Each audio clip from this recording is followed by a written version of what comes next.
American business hits the road, American business stops at Hilton. America's business address.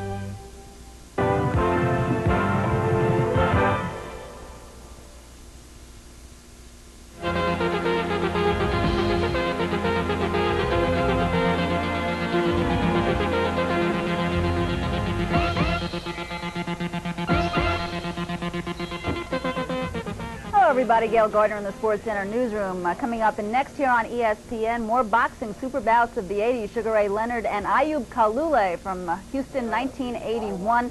Full-hour edition of Sports Center at 11 p.m. Eastern Time. I'll be joined by Lou Palmer. Of course, the 12th weekend of the NFL, and the big story, the Miami Dolphins no longer undefeated as they were beaten by the San Diego Chargers in overtime, 34-28 on a 25-yard run by Buford McGee. That was the winning score. The Chargers beating the Dolphins 34-28. Elsewhere, the Giants move into a three-way tie for first with the Washington and Dallas as they beat St. Louis 16-10. We'll have a report on that game from Chris Berman. Eagles upsetting the Redskins 16-10. Rookie Andre Waters returning a kickoff 89 yards. The Bills win their first game of the season, knocking off the Cowboys 14-3. Rookie running back Greg Bell, 206 yards, and both Bills touchdowns. Pats quarterback Tony Eason threw for 292 yards and 4 touchdowns, 3 of them to Derek Ramsey as the Pats crushed the Colts 50-17. The Seahawks win their 6th straight as they beat the Bengals 26-6. Zach Dixon is scoring a pair of touchdowns in that game. Bob Thomas, 19-yard field goal with 2 seconds left, giving the Bears a 16-14 win over the Detroit Lions. The Packers walloping the Rams. The final was 31-6. Eddie Lee Ivory, making his first start in more than a year, ran for 3 scores. And the Cleveland Browns over the Atlanta Falcons 23-7. The Browns with an NFL record tying 11 sacks against Atlanta quarterbacks.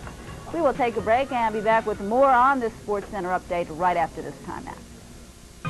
Monday night on ESPN, the Steelers and the Saints match up man-to-man in a preview of the game in New Orleans. The outcome is up in the air. When Danny Abramovich played the game, the Saints were just getting off the ground. He was too small and too slow, but he became an NFL superstar. Then the seasons changed with a special college basketball preview.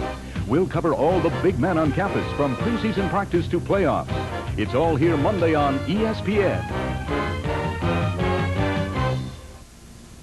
Elsewhere in the National Football League this Sunday, the Denver Broncos winning their 10th straight as they bombed the Vikings 42-21. John Elway had the best day of his career, tossing 5 touchdown passes. The Raiders end their 3-game losing streak as they beat the Kansas City Chiefs 17-7. Rod Martin returning a fumble, 77 yards for the score.